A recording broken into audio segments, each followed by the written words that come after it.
Tá bom. Então, pessoal, boa noite a todo mundo. Meu nome é Leonardo Bernardes, eu sou residente de neurologia da Santa Casa de São Paulo, sou R2. Hoje vamos conversar um pouquinho sobre residência em neurologia. Vou conversar junto com meu colega Dr. Vitor, que vai falar logo a seguida.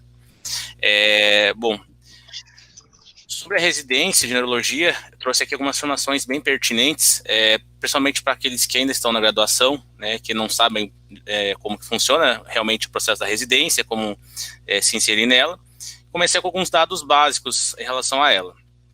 A residência de neurologia atualmente, ela tem uma duração estimada de 4 anos. Eu coloquei um asterisco porque essa é uma mudança bem nova, na verdade, do aumento de 1 ano de duração da residência. Até em 2018 eram 3 anos, né?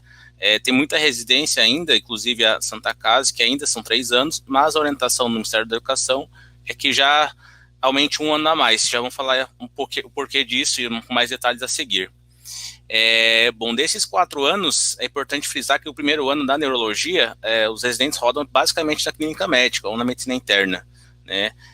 O quanto eles rodam na clínica médica depende de um pouco de cada instituição, mas basicamente a carga horária majoritária precisa ser nessa especialidade, né? De forma que antes de estudar a fundo a neurologia, a gente cria uma base, né? Um conhecimento teórico a respeito de toda a clínica médica, né? De todas as doenças sistêmicas. O acesso da residência ela é feito através de provas de residência, né, que acontece anualmente, seja norte, sul, nordeste, né, sempre uma vez por ano acontecem essas provas. E os níveis de atuação basicamente do neurologista, nós podemos atuar então em ambulatórios, né, consultas, ambiente de pronto-socorro, urgência e emergência, enfermaria, pacientes internados, né, e até mesmo UTI. Né, e também exames suplementares, como por exemplo o eletroencefalograma e a eletroneuromiografia. Essa aqui é uma imagem que eu trouxe diretamente do documento do Ministério da Educação, em 2002, que ele divide basicamente quais são a carga horária estimada de cada residente de neurologia, que se espera, né? Então, por exemplo, unidade de internação, que seria a enfermaria, pelo menos 30% da carga horária anual, né, ambulatório, pelo menos 20%, e urgência e emergência 15%. Tá? Então, basicamente, não foge desses 3 ambientes, né, desses 3 locais, além dos outros estágios obrigatórios, como eletroencefalograma, eletroneuromiografia, né, exames complementares, neuroradiologia, líquor, entre outros, né, que aí compõem os 15% restantes. Então, como é que funciona de fato cada ano da residência de neurologia? Então, o primeiro ano, como já foi dito aqui, a gente roda na clínica médica, na medicina interna e suas subespecialidades. Então, roda na cardiologia, roda na própria clínica médica, como forte clínica médica, roda também em unidade básica de saúde, né? Então, na verdade, é isso que a gente está falando até agora, que a intenção é criar uma base de conhecimentos para aí sim prosseguir para a neurologia de fato, né? No segundo ano, as principais atribuições dos residentes do segundo ano são basicamente começar a ter o hábito de, né, frequentar ambulatórios, enfermarias e também unidades de urgência e emergência, começar a saber manejar, lidar com as principais urgências neurológicas. O residente do terceiro ano, que até então seria o último ano, e para muitas instituições ainda basicamente seria aprimorar os conhecimentos do segundo ano, né, e aprofundar mais ainda os conhecimentos na parte dos exames complementares, como eletroencefalograma, eletroneuromiografia, bem como outras áreas que não são abordadas com tanta profundidade no segundo ano, como neuropediatria e outras áreas do conhecimento. E foi a partir dessa proposta do terceiro ano que a Comissão Nacional de Residência Médica, juntamente com a Academia Brasileira de Neurologia, começaram um projeto piloto em 2018, em maio de 2018, que seria criar o 4º ano obrigatório. A ideia desse 4º ano, deixa eu colocar, seria a diretriz na íntegra do Ministério da Educação, seria aprofundar mais ainda alguns aspectos que o pessoal do Ministério da Educação achou que pudesse ainda ter uma lacuna de conhecimento, né? Dentre algumas das instituições do Brasil que já implementaram o 4º ano, ressalto aqui a USP, aqui de São Paulo, a Unifesp também, o Unesp de Botucatu, o Instituto dos Servidores Estaduais de São Paulo, IANSP, e Santa Marcelina. Existem outros já no Brasil, né, não são os únicos os que eu listei, mas esses que eu listei foram os primeiros, os pioneiros aí nesse projeto piloto. Aqui eu tirei na íntegra o documento do Ministério da Educação em 2019, que foi quando eles lançaram a nota oficial, falando desse projeto piloto de fazer o 4º ano obrigatório na neurologia, e quais são as competências esperadas do R4, no final do quarto ano, né? Então, basicamente, é aquilo que eu estava comentando até agora, seria aprofundar, ressaltar, né, os conhecimentos adquiridos no R2 e no R3, além disso, aprofundar em outras áreas da neurologia que talvez não fossem tão bem cobertas nos 10 anos anteriores. Então, por exemplo, neuroftalmo, neurotologia, dor, sono, neurologia infantil, até mesmo cuidados paliativos, que é uma área muito importante que está crescendo na medicina como um todo, né, não só na neurologia, e no neurologista é fundamental ter um conhecimento nessa questão dos cuidados paliativos, aprofundar um pouco mais a interface entre neurologia e psiquiatria, e também aprofundar o conhecimento em exames complementares, desde eletroneurografia, eletroencefalo, polissono, exames de imagem, enfim. Seria realmente para aprofundar de fato o conhecimento da neurologia. Só que essa mudança do quarto ano não é tão fácil de ser implementada de um ano para o outro, né? Por isso que algumas instituições ainda não conseguiram desenvolver o quarto ano. Mas é uma questão de pouco tempo, de forma que todas consigam implementar esse ano adicional. E como é que são as provas de residência, então? Acho que isso é muito importante para quem está na faculdade, né? Que às vezes não tem muita ideia de como é. E a ideia desse slide é justamente para isso. As provas de residência, o primeiro ponto importante é frisar. É a mesma prova, mesmas questões, independente da área que você escolha para a prova. Então, você escolheu neurologia, o colega escolheu pediatria, vai cair exatamente as mesmas questões, né? Basicamente 5 grandes áreas, né? Tanto na prova teórica quanto na prova prática. A prova teórica é uma prova, na grande maioria das bancas, né, das instituições, uma prova de assinalar, prova optativa, né, em média 100 questões. Né, e cai as 5 grandes áreas da medicina, né, que seriam clínica médica, cirurgia, pediatria, ginecologia, obstetrícia e saúde coletiva. Existem algumas instituições, por exemplo, aqui em São Paulo, Curitiba, que existem 3 fases. Então, assim, essa prova teórica é sempre a primeira fase, é a fase classificatória, né? E representa, em média, 50% da nota, né, do candidato. Aqueles que foram aprovados, né, atingiram uma nota dentre as melhores classificações, vão para a segunda fase. A segunda fase, aqui, por exemplo, São Paulo, é basicamente a prova prática baseada em estações clínicas, que a sigla é o OSCE, né? São simulações realísticas de consultas, por exemplo, do dia a dia, situações de pronto-socorro, que o candidato é avaliado nas suas habilidades práticas mesmo, né? Na sua capacidade de fazer uma anamnese, exame físico, fazer um procedimento, né? Ou também, em algumas outras instituições, a prova multimídia também é uma forma de segunda fase, né? Inclusive, agora nessa questão do pandemia do Covid, é muito provável que essa prova multimídia ganhe muito mais valor, né? Por conta da aglomeração e tudo, que as bancas não estão mais priorizando a questão da prova prática baseada em estações, né? E, por fim, a entrevista e análise curricular, né? Conta 10%. Parece pouco, mas, assim, no termos de nota de residência médica, 10% vale muita coisa, né? Pode ser o desempate entre você e o seu concorrente, né? E algumas instituições não têm essa segunda fase, é basicamente prova teórica, entrevista e análise curricular. Então, nesse caso aí, a prova teórica 90% da nota, né, e entrevista e análise curricular 10%. O próximo ponto também é muito importante, assim, é mais a título de curiosidade, né, a prova de residência e Covid. E agora? Né, essa é uma grande dúvida que, infelizmente, a gente não tem uma resposta definitiva ainda. As bancas ainda estão lançando seus editais, né, e adaptando suas provas para a realidade que a gente está vendo até hoje. Porque, infelizmente, a gente não vai se livrar totalmente do Covid até novembro, dezembro, que é geralmente as datas das provas, né? Porém, de novo, frisando que há algumas bancas que já lançaram editais, como, por exemplo, aqui a USP de São Paulo, já falaram que vai ser prova, né, multimídia e não prova prática. Na verdade, a USP ainda não lançou oficialmente o edital, mas já está bem acertado que vai ser assim. E para ter mais detalhes a respeito das bancas, melhor observar o edital de cada banca, né? Mas essa é uma tendência que deve seguir a nível nacional mesmo, assim, uma forma de tentar evitar aglomeração, né, dos candidatos. E como é que foi a nossa vivência, minha, por exemplo, do Vitor, né, na residência, nessa época de Covid, já como residentes, né?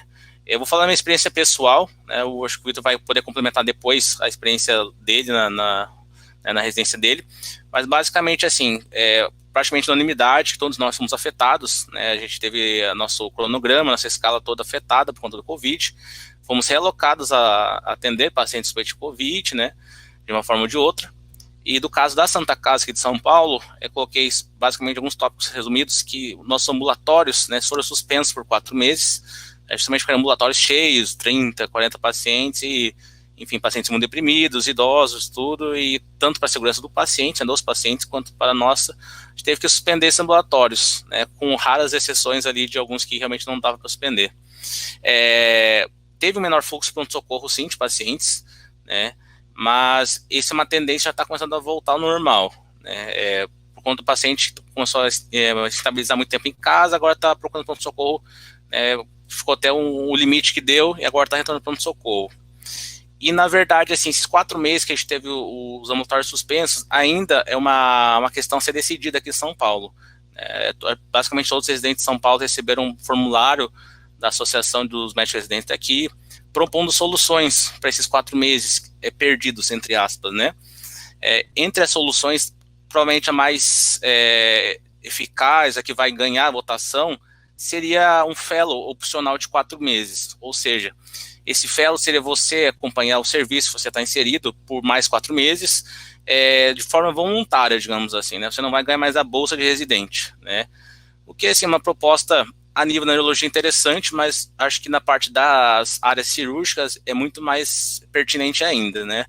Porque a gente acaba perdendo um pouco dos ambulatórios, mas tem que pensar que o pessoal que vive de procedimento cirúrgico, ou até só vive exclusivamente de ambulatório, como algumas áreas como endocrinologia, né, foram muito mais afetadas. Então, assim, é realmente difícil a gente colocar uma solução para todas as áreas da medicina, né?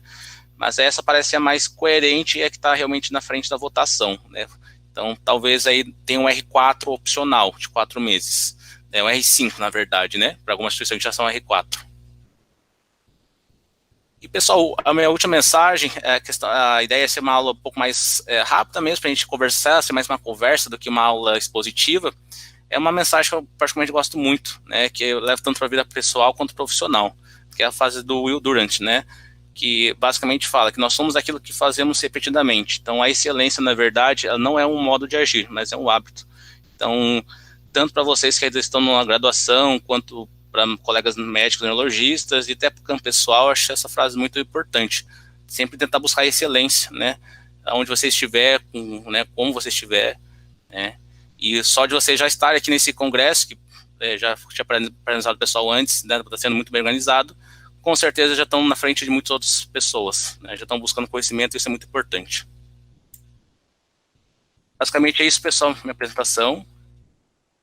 Agora nós vamos aguardar o Vitor apresentar o dele e depois vamos fazer uma conversa com vocês.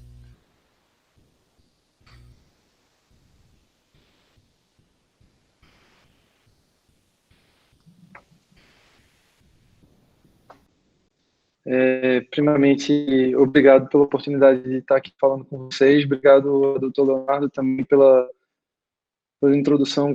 A gente conversou um pouco e tentou ter um pouco da impressão do outro de como tem sido experimentar, né, esses tempos de pandemia como residente de neurologia. A gente vai tentar dividir um pouquinho com vocês essa impressão que nós tivemos.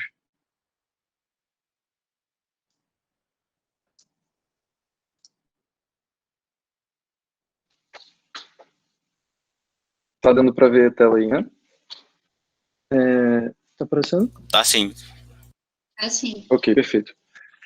Bom, pessoal, então, começando a respeito da residência médica, como Leonardo já falou muito bem do que se trata, né? E a gente tem tido muita coisa nesse sentido no congresso. Estava vendo umas aulas efetivas para ficar olhando para a mesma coisa. Essa talvez seja a foto da primeira residência médica, né, em neurologia, por assim dizer, da escola clínica lá na Salpêtrière, lá em Paris. A curiosidade de olhar depois, tem muitos dos grandes nomes que, enfim, abriram caminhos aí para a neurologia. E a prática beira-leito, ela é um setting fundamental, acho que para qualquer área na medicina, mas para a neurologia isso se torna excepcionalmente fundamental, né? tudo, que a gente tem que tentar pensar, e aí me colocando no local de vocês, da maioria, imagino que a gente esteja conversando com pessoas que estão na graduação ou no internato, ou querendo, organizando-se para entrar e decidir a residência médica. E de grande dúvida, a questão da decisão da residência médica que a pessoa vai se especializar. Eu acho que o que é fundamental aí é a gente... O que é que nos atrai no sentido de sabermos que a gente vai estar trabalhando com uma coisa que vai dar, antes de tudo, o estímulo, né? Porque sem o estímulo a pessoa não consegue manter a mesma qualidade, tanto do ponto de vista de atendimento quanto de produção. Pelo menos eu tenho essa perspectiva, e tentar balancear isso com as oportunidades que a gente vai eventualmente ter durante o internato para tirar as dúvidas, né, ao longo do internato e da graduação. Então, o que é a neurologia, né? A neurologia, enfim, tem várias definições aí, mas elas vão basicamente dessa definição, que seria uma especialidade médica que vão do espectro congênito, do desenvolvimento ou adquiridas, tanto agudas como crônicas, do sistema nervoso central e periférico, assim como dos músculos, né? Isso em todas as idades. A neurologia vai abranger o diagnóstico, a compreensão desses mecanismos e também o tratamento dessas doenças, né? E mais do que nunca a gente tem essa interposição da neurologia com todas as outras ciências que a envolvem, então a neurociência, né, a própria a neurocirurgia, a psiquiatria, a genética é fundamental para a gente poder ter uma boa compreensão da neurologia como ela a pediatria, a reabilitação, que é uma coisa que muitas vezes a gente não dá o cuidado que a gente deveria, que também é nosso, da medicina interna e da saúde pública, né? Não tem como você falar saúde pública quando o AVC é uma das doenças que mais mata no mundo, junto com doenças cardiovasculares no geral, mas aí o AVC acaba sendo um causa não só de grande mortalidade, mas também de morbidade, né? Bom, aí o Leonardo chegou até a comentar, aí a gente tem o currículo pela ABN, né, que é a Academia Brasileira de Neurologia, que propõe para nós o que a gente deve esperar de uma... Vocês podem acessar aí pelo código, e o documento na íntegra ele é bem interessante, porque ele você, quando lê, mexe um pouco com a nossa expectativa versus a realidade do que a gente encontra. Então, uma coisa que eu me perguntei bastante antes a apresentação foi o que eu pensava antes e o que eu penso hoje em relação à residência em neurologia, que é uma coisa que está em continuidade, né? Afinal, eu estou no segundo ano da residência, e uma das coisas que eu imaginava que fossem ser parecidas com o que eu encontrei, como, por exemplo, como o Leonardo falou, em relação a poder trabalhar, então a neurologia, nesse sentido, é um ambiente que nós vamos poder trabalhar tanto no sentido ambulatorial, num set de enfermaria, como em pacientes críticos, também como gestão e como exames complementares. Então, a gente espera de que uma residência médica ela vai ter que transpassar por essas áreas. Claro que cada hospital vai ter sua individualidade, isso é uma coisa que realmente cada um de nós vai ter que fazer ter o autocuidado de refletir qual é o perfil que mais se encaixa a si próprio, né? Então, assim, vai ter aquelas universidades que vão ter um padrão mais acadêmico, mas vão perder em volume, às vezes, de paciente. Então, isso é um equilíbrio que realmente deve ser feito. Mas esses são alguns dos objetivos que a gente que se diz esperar de um médico neurologista no final da formação. Então, por sorte, eles colocam aí a relação boa, a relação médico-paciente como o primeiro item, né? A capacidade de fazer um diagnóstico de uma forma independente, o exame neurológico completo, inclusive isso pode ser um guia para a gente se guiar, porque, quer queira ou não, muitas vezes vai fazer prova de título, então a maioria das pessoas procura fazer uma prova de título, né? Então, para isso, você tem que saber o que é esperado de você enquanto você está na sua formação, porque isso, de certa forma, dá uma segurança por ser um guia, né? E seria uma forma de você tirar esses efeitos periféricos entre cada residência e cada hospital.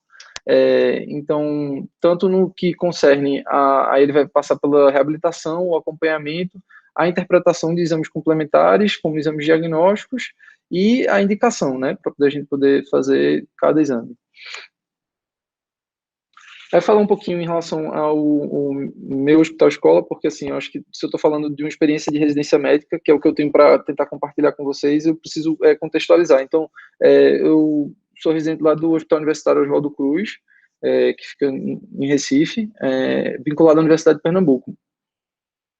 Foi fundado em 1884, ele era primariamente um hospital voltado para doenças infecto-parasitárias, então era um hospital, inclusive ele é bem assim, amplo, aberto no sentido de ser mais horizontal do que vertical, que tem suas vantagens e desvantagens, porque ele era feito para pacientes com muita tuberculose, então um ambiente iluminado, arejado, diminuiria chance de contágio. Então eu tenho um viés grande da neuroinfecto ser muito forte, realmente,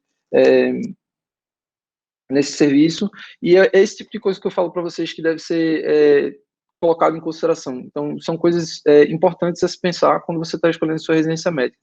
A gente tem 16 leitos de enfermaria, a gente pode eletrocefalograma, eletroneuromiografia, polissonografia, a gente tem um laboratório de biópsia muscular, inclusive, mas a gente tem acesso à maioria dos exames, como ressonância, angio-res e angiografias,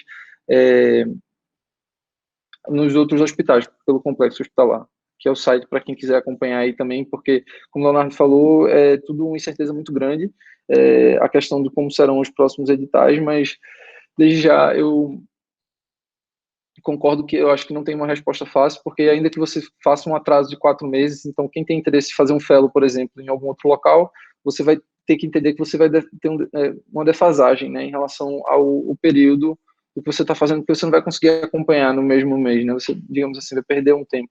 Na verdade, não é perder um tempo, né? Mas a pessoa de acordo com os planos que tem em relação à própria vida.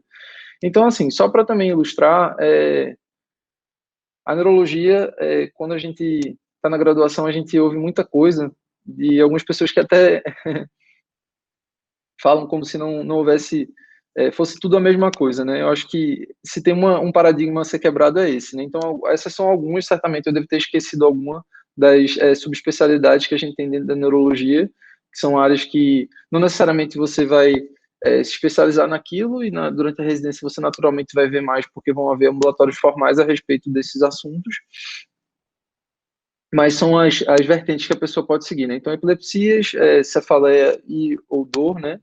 Neurovascular, neuroimuno, que vai incluir a esclerose múltipla, né?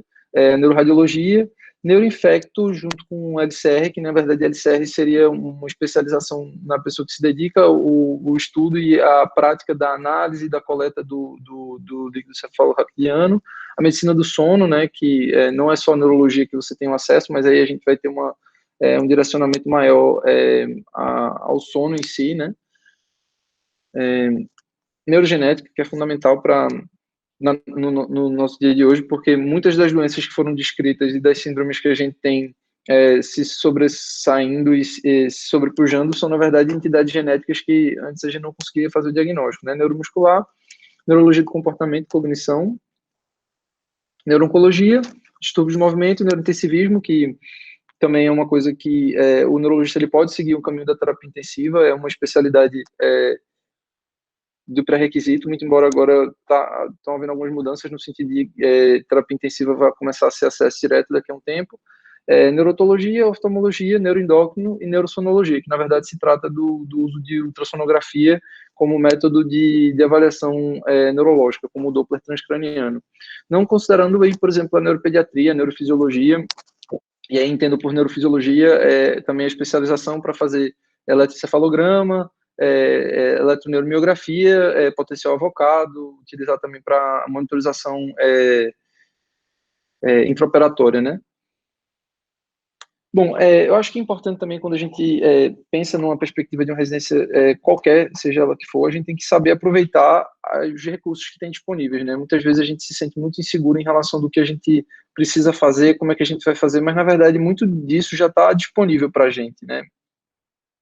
No sentido de que a gente tem várias sociedades, e isso assim, eu recomendo fortemente que qualquer pessoa que tem interesse em determinado assunto procure saber quais são as sociedades que tratam dos assuntos que lhe interessam, né? Porque você tem um grande número de recursos que eu acho que muitas vezes nós subaproveitamos. Então, por exemplo, eu tive a oportunidade de me associar à Academia Brasileira de Neurologia, ainda como estudante, nessa condição, que eles têm essa disponibilidade, isso dá descontos para quando a pessoa vai participar de um congresso, existe uma oportunidade de curso. Por exemplo, a Academia Americana de Neurologia também, você pode se inscrever como residente, por exemplo, e você ganha um desconto que acaba sendo muito bom, porque você vai ter acesso a todo o conteúdo deles, da contínuo, de áudio para aulas. Então, esses são todos recursos que a gente não deve deixar passar, né? Quando a gente tem a oportunidade de conhecer eles na condição de estudantes, né? A ILAI, por exemplo, que é a International League Against Epilepsy, eles têm um setor muito interessante que é para jovens neurologistas com interesse em epileptologia, né? Então, eles têm esse direcionamento e às vezes não adianta muito se a gente acaba descobrindo isso lá na frente. Interessante, além dos próprios guidelines, oportunidades de curso, né?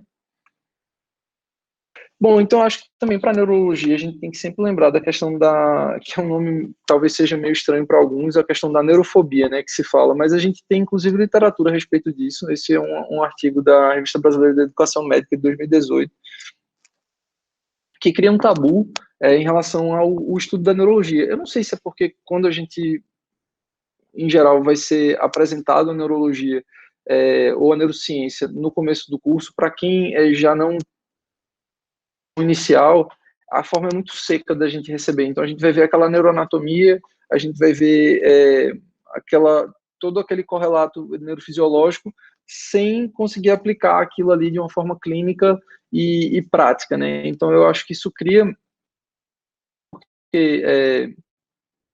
muito grande que a gente está exposto, principalmente de forma geral, ao longo de toda a formação médica, mas durante o começo do curso. Então, eu acho que isso é uma coisa que é importante da gente realmente trabalhar, inclusive batalhar, não só como residente, mas como futuros neurologistas ou como médicos em geral, porque, na verdade, isso pertence a todos, né? Eu acho que a neurologia e a neurociência interessa para todo mundo que tiver um cérebro e um sistema nervoso central e periférico, né? Porque, antes de tudo, o conhecimento do próprio corpo e da doença, a educação, ela deve ser uma educação em saúde, né? Que nós devemos sempre focar. Então, o que seria essa neurofobia? A neurofobia, ele considera um problema global, então a gente vê isso no mundo todo, né? Então não somos nós só que estamos errando, né? Por assim dizer. É uma aversão à neurologia e às neurociências por parte dos estudantes de medicina e médicos. Na verdade, assim, muito profissional, né? Mais do que só medicina e médicos, e que pode contribuir para que se forme um número reduzido de neurologistas e um desconhecimento global pelo manejo de doenças neurológicas entre médicos. Por que isso é um assunto?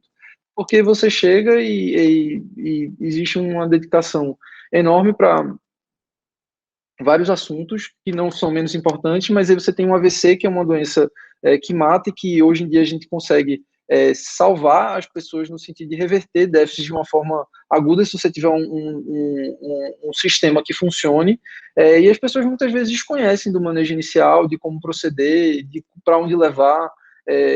Às vezes, em alguns locais, você tem dificuldade ainda de central de leito, de médico para médico, você tem um entendimento, não, esse paciente aqui ele está em janela terapêutica para uma terapia trombolítica, então ele não pode estar esperando etapas, ele tem que ser o paciente que vai queimar as etapas, né? Então isso está em todos os... E se você for pensar nas outras situações, cefaleia, por exemplo. Cefaleia, aqui não interessa cefaleia, em termos de morbidade, mortalidade, em termos de morbidade, qualquer local que você for ler a respeito, você vai ver que epidemiologicamente isso é uma grande causa de custo, de forma geral, né? Para tempo de trabalho perdido e qualidade de vida, né? Prejudicada. E aí eu acho que também não tem como não falar de saúde mental. Como o Leonardo falou, tem sido um desafio enorme ser médico, ser profissional de saúde, ser um ser humano durante a pandemia do coronavírus, né? Mas isso tem que ser... A gente está passando por isso, a gente não pode deixar de aproveitar para entender o que foi que passou disso, né? Então a gente tem que entender e rever todos os nossos conceitos que estavam tão firmados, né? Acho que mais do que nunca, saúde mental é uma coisa que não é porque a gente só está preocupado com saúde mental, é porque ela, até se você for pensar de uma forma como é que eu posso dizer, meio até agressiva, ela é uma coisa que é fundamental para um funcionamento bom de uma sociedade, até do ponto de vista econômico. Não é interessante para ninguém que o profissional de saúde esteja sofrendo ao ponto de ter um desequilíbrio na sua vida que não possa ser um bom profissional, né? E eu acho que isso se traduz muito a partir da residência. A gente consegue ver muito como a rotina vai realmente moldando essas defasagens no sentido de proteção de saúde mental, né? Que tentar trazer nesse sentido. Então, acho que, como residente, eu acho que isso serve para qualquer área, mas a rotina é fundamental, né? Então, é importante a pessoa estabelecer um cuidado de rotina no preparo antes da residência. Então, se você está aí pensando no local onde você vai fazer residência, é importante realmente você também tentar nisso, de ver onde é que você vai morar, como é que você vai conseguir articular a sua vida, se você vai precisar se locomover com muita distância para poder você chegar ao seu hospital, porque essas coisas elas importam, né? Um tempo a mais de sono é fundamental para poder você ser um bom residente e seu paciente ter um bom cuidado. É fundamental a gente ter uma rede de suporte. Não é desleixo, não é preguiça você ter um dia na semana que você possa sair com seus amigos e poder garantir o seu suporte e a sua saúde, né? Acho que é fundamental também a gente cada vez mais tentar ter um diálogo aberto com as chefias, né? A gente está se preparando aí para no futuro ser preceptores e ser chefes daqui a muitos anos, então a gente tem que saber como é que a gente se sentiu agora e talvez uma das grandes obrigações que a gente tenha junto com esses chefes é entender como a gente se sente agora, tentar entender eles, para que as coisas que a gente acha ruim agora, por exemplo, a gente possa lá na frente não repetir o que a gente acha ruim e talvez lá na frente entender melhor e tentar explicar para as pessoas o que a gente não entendia hoje, né? É também interessante tentar desenvolver algum companheirismo, se não amizade, que é o ideal, né? Você está convivendo muito com pessoas que vão ser fundamentais para o seu bom aprendizado. Eu costumo dizer, inclusive para meus colegas, né, que quanto melhor for a residência deles, melhor vai ser a minha também. Então, acho que é fundamental a gente tentar estabelecer esse companheirismo durante a residência, autocuidado de alimentação. Também não tem como deixar de frisar isso. O exercício é fundamental. A gente fala em neurologia, você não tem como não falar em exercício físico para proteção de cefaleia, para neuroproteção de cognição e como profilaxia de eventos cardiovasculares. Então, vamos praticar o que nós recomendamos, né? O sono também, cada vez mais a gente tem as evidências aí do que a ausência do sono faz, e a gente não tem como pensar que isso não está refletindo na saúde do nosso doente também, né? Se for indicado e se for necessário, a gente precisa perder o tabu de recorrer à assistência profissional, psicológica e psiquiátrica, se houver necessidade. Então, nós não somos nem de longe imunes ao adoecimento mental, né? Então, isso é importante ser frisado. E daí um pouquinho da impressão pessoal que eu tenho ao longo disso é que eu acho que a gente está vivendo uma era muito propícia para a neurologia, cada vez mais surgem novas modalidades terapêuticas, novas formas de se pensar em diagnósticos, que em outros tempos isso não era disponível. Eu acho que um dos motivos, feito o Leonardo falou em relação à neurologia, agora são 4 anos, talvez seja o fato do número de informação e de conhecimentos que são necessários são cada vez maiores, então faz muito sentido esse aumento. Eu não quis, inclusive, entrar nisso, porque eu vi que vão ter outras aulas nesse sentido, mas, por exemplo, em outros locais, como nos Estados Unidos e no Canadá, eles possuem um tempo de residência maior, né? Nos Estados Unidos, se não me engano, são 4 anos já, e no Canadá são 5, sendo que um desses anos é dedicado à pesquisa, né? Eles fazem com uma forma um pouco diferente e com talvez até a nossa mesma carga horária, mas ela é diluída ao longo desses anos. E então eu acho que isso é fundamental, porque também não adianta só você estar na residência, né? Você tem que poder ter tempo para se alimentar. Acho que a gente precisa frisar e cobrar lacunas que a gente identifica. Então, o que eu sinto? Às vezes, talvez isso seja de serviço para serviço. Eu sei que outro serviço daqui também neuropatologia, mas é muito importante a gente, se possível, poder ter esse correlato anatomopatológico, o nosso aprendizado neurológico, né? Uma das coisas que eu sempre falo muito aqui, eu acho que essa reformulação toda de currículo talvez deva dar uma atenção mais a algumas especialidades que a gente não tem a oportunidade de rodar mesmo e de poder experienciar, como a reumatologia. Nossa, quantas doenças de vasculite nós compartilhamos, né, e basicamente não comunicamos diretamente. e quantas alterações articulares podem se confundir com alterações de tônus que são importantes para a gente, por exemplo, né?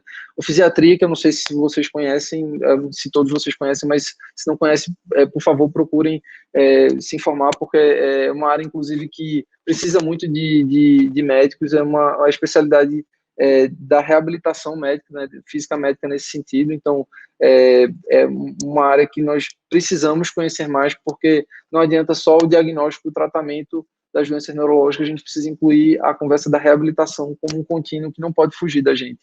E da própria neurocirurgia, porque a rotina, enfim, durante como residente de neurologia, né, fica aquela coisa separada quando na verdade é um só. É curioso porque o cérebro é uma das... Na verdade, eu acho que o único órgão que a gente tem pelo menos 3 especialidades médicas, né, no caso a neurocirurgia, a neurologia e a psiquiatria, se não for considerar a fisiatria, né, para entender uma coisa só. Então, realmente, não tem como a gente andar separado disso. Cuidados paliativos, em sendo cuidados que a gente deve ter com qualquer doença que ameaça a vida, né, desde o diagnóstico. Por exemplo, uma diabetes deve ser entendida como uma doença que vai acompanhar o paciente até o final da vida dele, e não necessariamente vai ser a causa de um desfecho negativo, mas isso deve ser, o paciente ele tem direito a conhecer o enfrentamento daquela doença e, assim, às vezes existe uma resistência grande por parte de alguns aspectos da neurologia em conseguir enxergar esse lado, que não significa de forma nenhuma deixar de propor todas as terapêuticas que a gente propõe, mas na verdade ofertar mais ainda em sentido de conforto também, tanto mental quanto físico, né? O desafio digital que está sendo o coronavírus está revolucionando tudo, né? Teve até inclusive também uma palestra interessante a respeito disso ontem, tanto no aspecto do que concerne a telemedicina, né? Do desafio como fazer um exame neurológico em tempos de pandemia. Tem uns artigos interessantes sobre isso na Neurology, quem tiver interesse eu posso até sinalizar depois, mas que falavam de como eles simulavam como fazer o exame neurológico, eles dividiam até, por exemplo, como examinar um paciente se ele de entender as mecânicas do que funcionaria, se ele tivesse alguma dificuldade de entendimento, teria um assistente, aí se esse assistente consegue obedecer as ordens, é bem interessante. Como no fato do desafio digital que está sendo poder fazer todos esses eventos, por exemplo, online, que é muito bom, porque o mundo está ficando mais próximo, a gente está tendo a oportunidade de dialogar com mais gente, mas ao mesmo tempo a gente perder também um pouco do que a gente ganharia em ter interações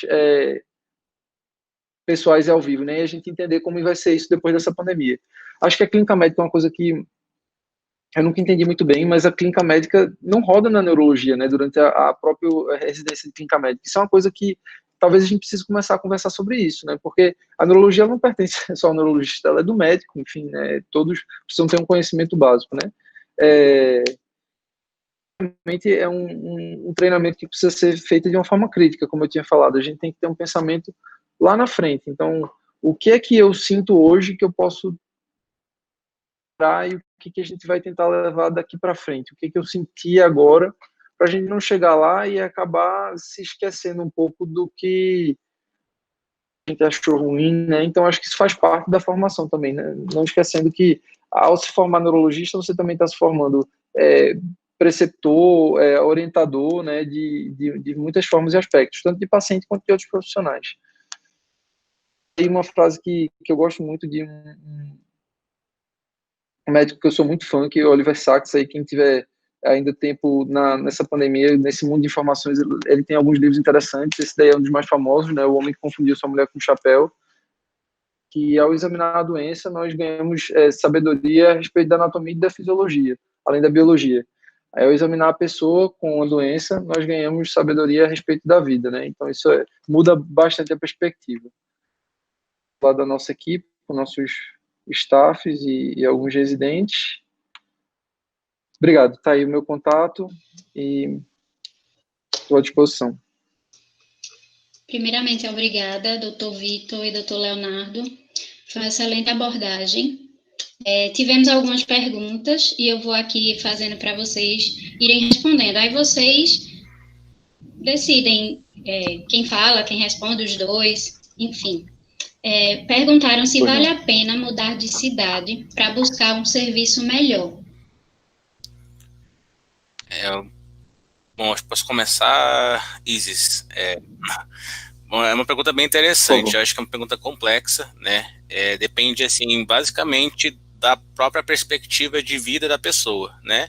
Então, não existe acho que uma resposta certa ou errada para essa pergunta, né? Então, assim, depende do quanto a pessoa realmente quer sair do local da cidade para um centro grande, né? Por exemplo, no interior, que é para uma capital, se vai conseguir se acostumar ao novo ritmo, né? Se a pessoa tem uma capacidade mais fácil de relações interpessoais, enfim. Com certeza vale a pena você buscar sempre o melhor, né? Um serviço grande, né? Que tem tradição, tudo. Mas o que é melhor para um pode ser não melhor para o outro. Então, acho que isso é um pouco pessoal, né? Acho que não existe uma resposta certa ou errada necessariamente.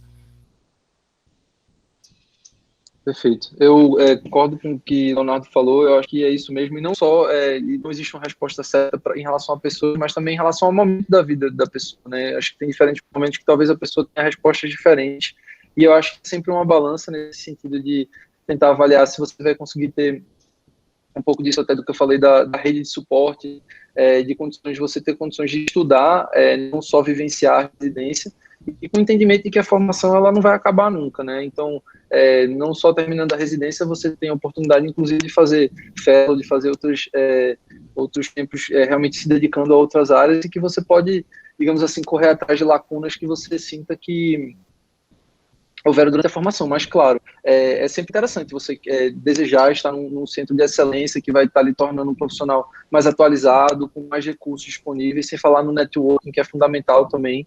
Então, acho que é uma balança que é muito individual, é muito personalíssima nesse sentido, né? Verdade. Como o panorama hoje para o residente do último ano de neurologia?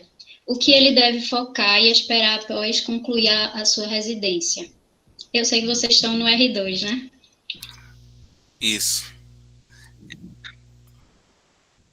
Pois é, talvez eu pedisse para começar dessa vez. Eu acho que é difícil, né? Porque nós ainda não chegamos lá, mas da nossa perspectiva, eu imagino, pelo menos, que o segundo ano é um ano, principalmente, do aprendizado da semiologia neurológica. Pelo menos, assim, para mim, eu tenho um pouco essa impressão. Assim, o principal do segundo ano é você aprender a desvendar e saber ler, digamos assim, a semiologia do paciente.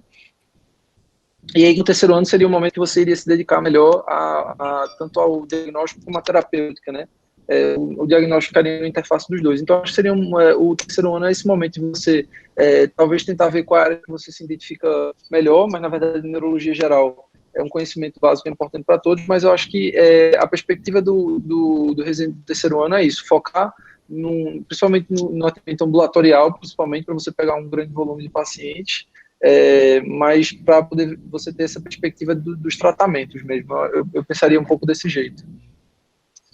Eu concordo plenamente com o Vitor, e até relembrando o que ele conversou na aula, hoje em dia a neurologia está muito complexa, muito ramificada, né? Então, assim, de novo, depende do qual que é o objetivo da pessoa, né? Às vezes, se a pessoa tem o desejo de voltar para o interior, talvez como a formação de 3, 4 anos seja mais que suficiente para, né, suprir a necessidade da população.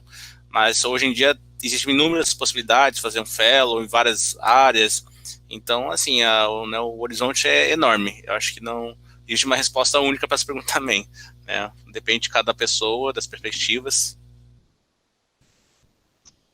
Certo. E é possível trabalhar durante a residência de neurologia? Então, depende, acho que bastante da carga horária, basicamente, assim, né? Acho que no ano, por exemplo, aqui na Santa Casa, o R2, na verdade, a gente vira R1 de novo, né? A gente começa a ser o R1 da neurologia. Então, os plantões todos para nós, pronto-socorro, enfim, as maiores cargas horárias acabam ficando para nós, né? Acho que, assim, até dá, né, um final de semana que você tá livre na residência, tudo, acho que até é importante para complementar a renda, até porque a bolsa de residência muitas vezes não é o suficiente para aluguel, alimentação e tudo, né? Mas como o Vitor falou, assim, a ideia da residência, ao nosso ver, é você focar no seu aprendizado também, né? Lógico que você precisa trabalhar para pagar as contas, mas tentar focar o mais possível no aprendizado mesmo, na residência em si.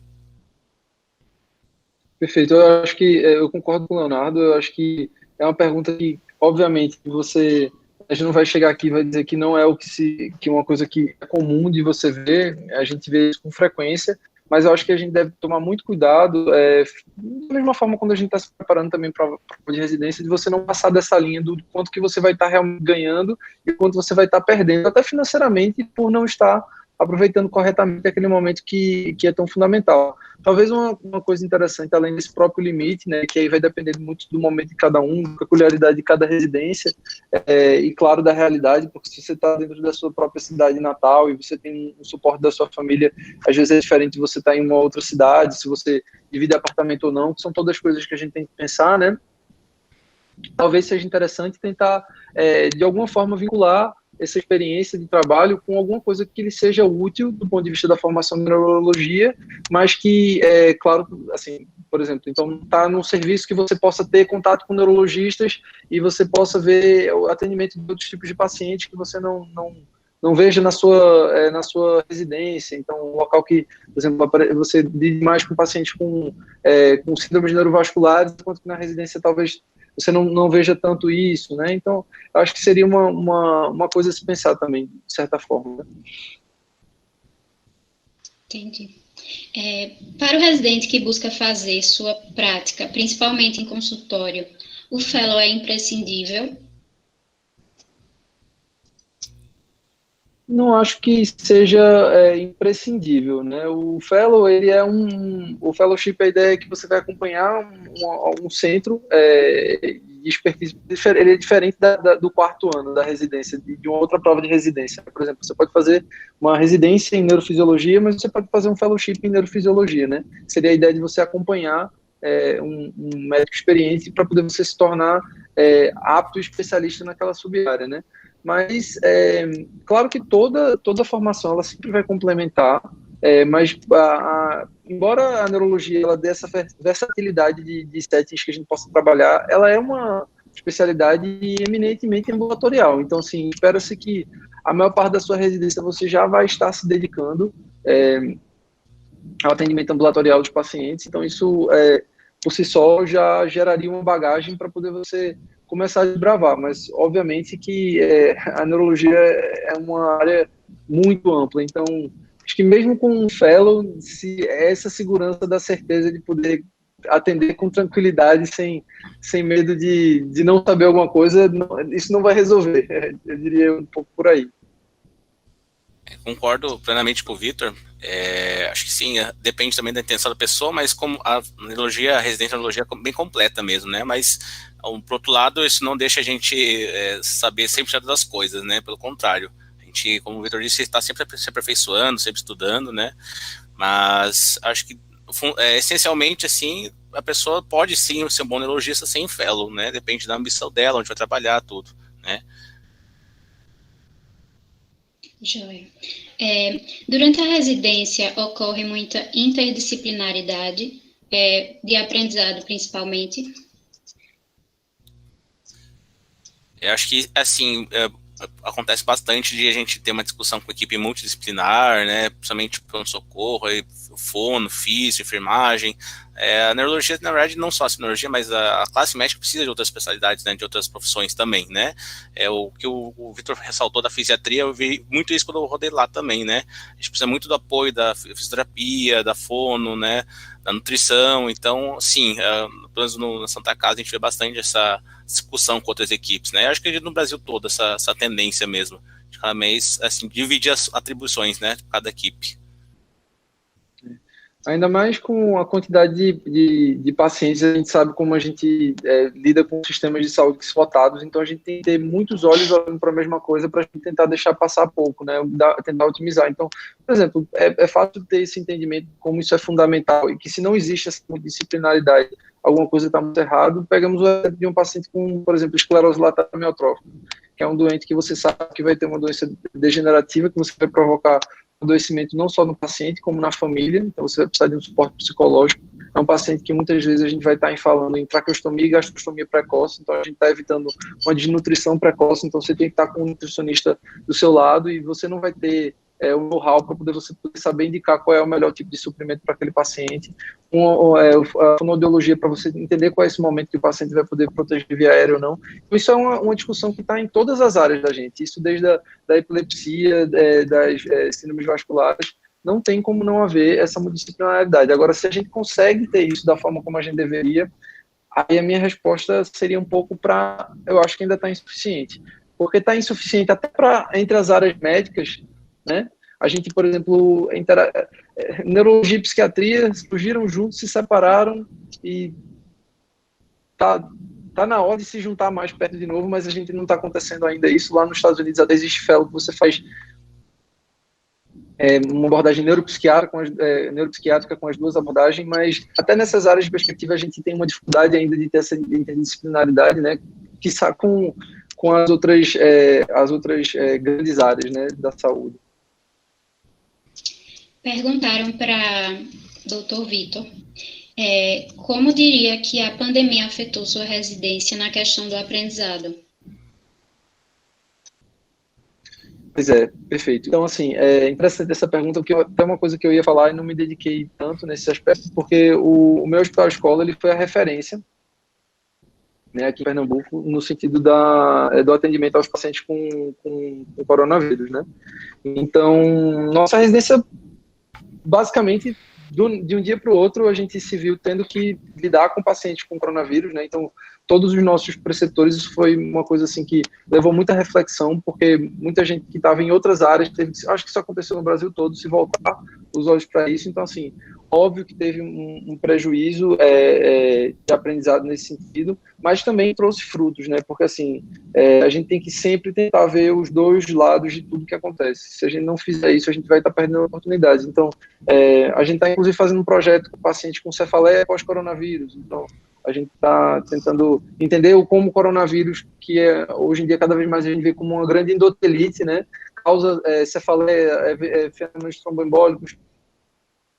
Então, a gente tem que tentar puxar para essa perspectiva. A gente conseguiu unificar mais as residências no sentido de poder fazer aulas com outros residentes, poder fazer mais seminários com outros preceptores que a gente talvez não tivesse a mesma frequência de seminários, mas a neurologia ela se aprende à beira-leito, né? Não adianta você querer se abraçar com o de Jong, com o Brás, com o Dan, sem você poder chegar lá no doente e olhar aquilo ali, né? Porque realmente fica muito abstrato. Então, de fato, houve, mas foram, digamos assim, 3 meses que a gente ficou num período mais cinzento, e aí no resto é um gradiente que tá havendo um retorno já. Desde julho eu já tive a oportunidade de voltar para um hospital de neuroinfecção daqui, então já comecei a ver mais meningite, não estava mais da mesma forma, mas conseguimos já ter um aproveitamento bem melhor. Se o doutor Leonardo quiser também acrescentar alguma coisa sobre isso, fique à vontade. Foi uma rotina muito parecida aqui, na verdade, foi o tempo até parecido 3, 4 meses parado, mas igual o Vitor falou, muito importante que o lado bom, se é que tem um lado bom dessa pandemia, é que a gente começou a ter essas aulas virtuais, congressos virtuais, né, começou realmente a ter essa aproximação, né, mas concordo plenamente na questão de que a clínica médica, a neurologia se faz à beira-leito mesmo, né, não adianta a gente devorar os livros e não pôr na prática, né, isso com certeza fez muita falta, né. Deixa eu ver. Vocês poderiam comentar sobre a preparação para a prova de residência? Como é a concorrência em relação às outras áreas?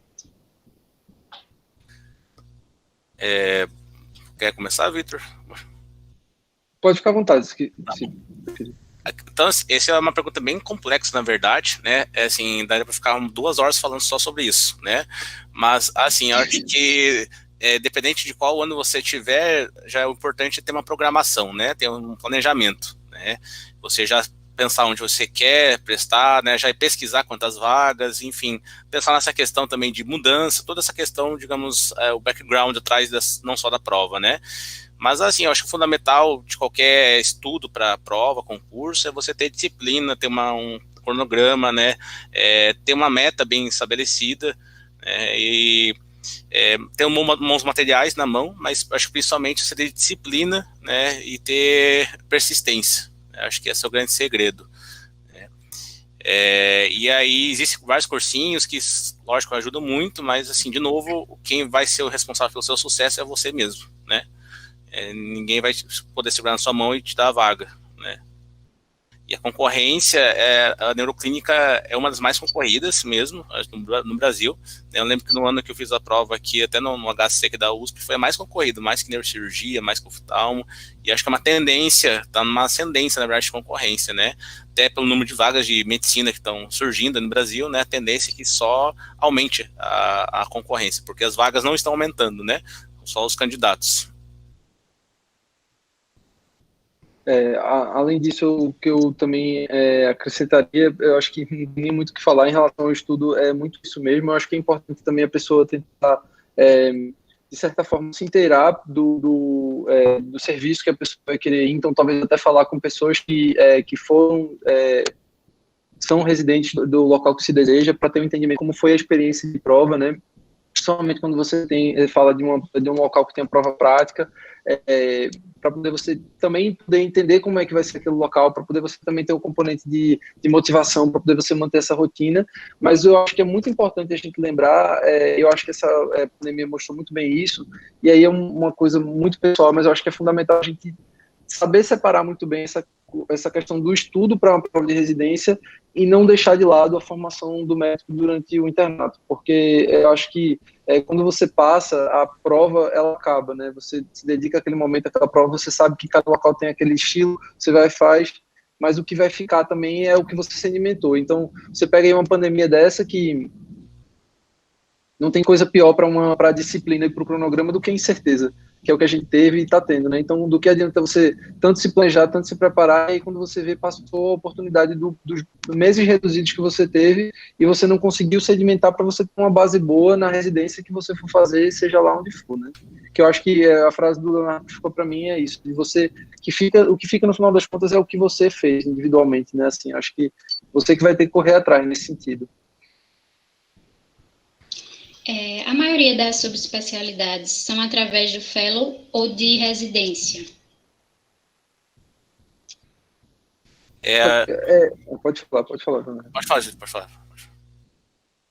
Não, o que, por exemplo, sim e não. Então, assim, se você... Eu tenho um exemplo de a gente tem uma grande neuroinfectologista aqui no hospital que a formação dela, basicamente, foi trabalhar muitos anos em um hospital de infectologia enquanto neurologista. E aí se sedimentou nesse sentido. A gente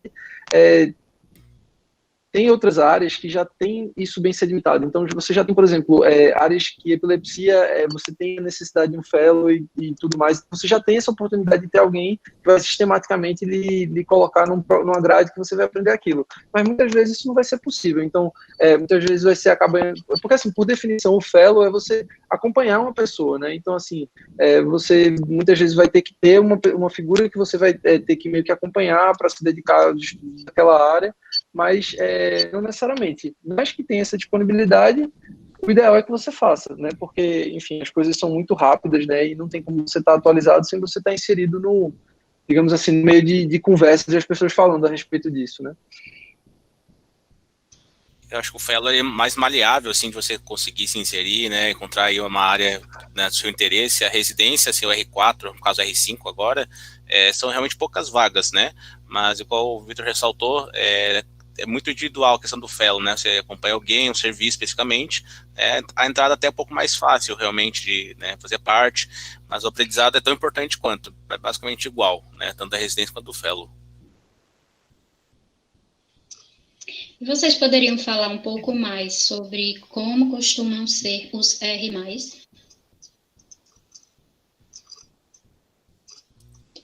O R+, no caso R3, da residência?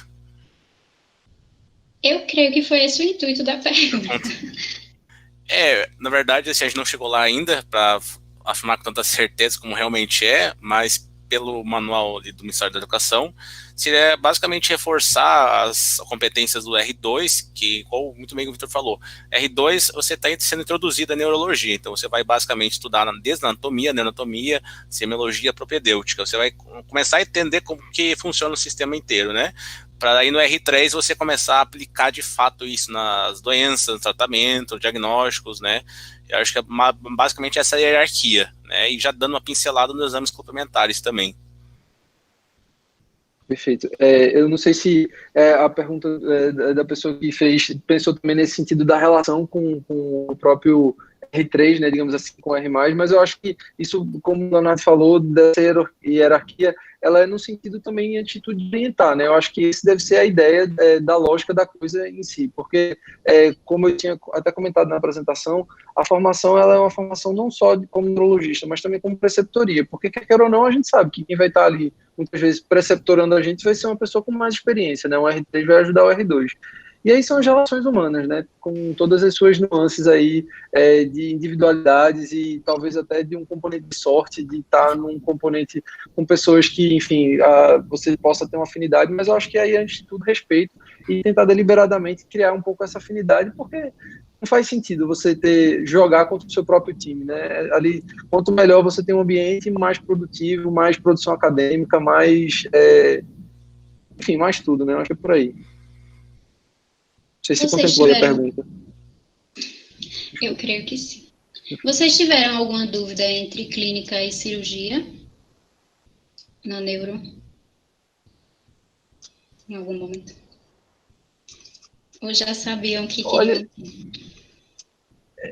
eu particularmente, no começo do curso eu até pensei em neurocirurgia, mas eu achava muito interessante cirurgia de brain simulation, né, para Parkinson, então eu percebi que eu gostava muito das doenças, né, e na verdade, assim, digamos assim, me achei interessante a abordagem cirúrgica de doenças clínicas, né, mas eu acho que isso é muito, a pessoa transita muito, né, não acho que não, a gente cria esse grande tabu de como se a gente fosse ser feliz só fazendo uma especialidade, quando na verdade isso é muito arbitrário, né? Assim, e as coisas, elas são mutáveis, intercambiáveis, né? Acho que eu particularmente eu tive essa afeição nesse sentido, mas eu sempre achei mais interessante, eu particularmente, descobrir o que tem dentro sem precisar abrir, mas eu entendo que também tem muitas nuances interessantes da especialidade cirúrgica.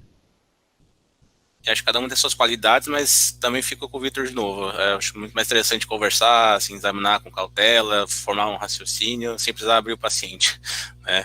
Acho que fico com a neuroclínica mesmo. Pronto, essas foram as perguntas e a gente chegou ao nosso horário também. Quero agradecê-los pela presença, pela oportunidade. Foi uma honra recebê-los aqui. Foi massa a nossa troca e a forma que vocês abordaram sobre o tema. Espero que o pessoal tenha gostado. Muito obrigada e até breve. Muito obrigado, Isa. Muito obrigado, Vitor. Obrigado, Leonardo. Obrigado à organização. Boa noite. Obrigado pela atenção.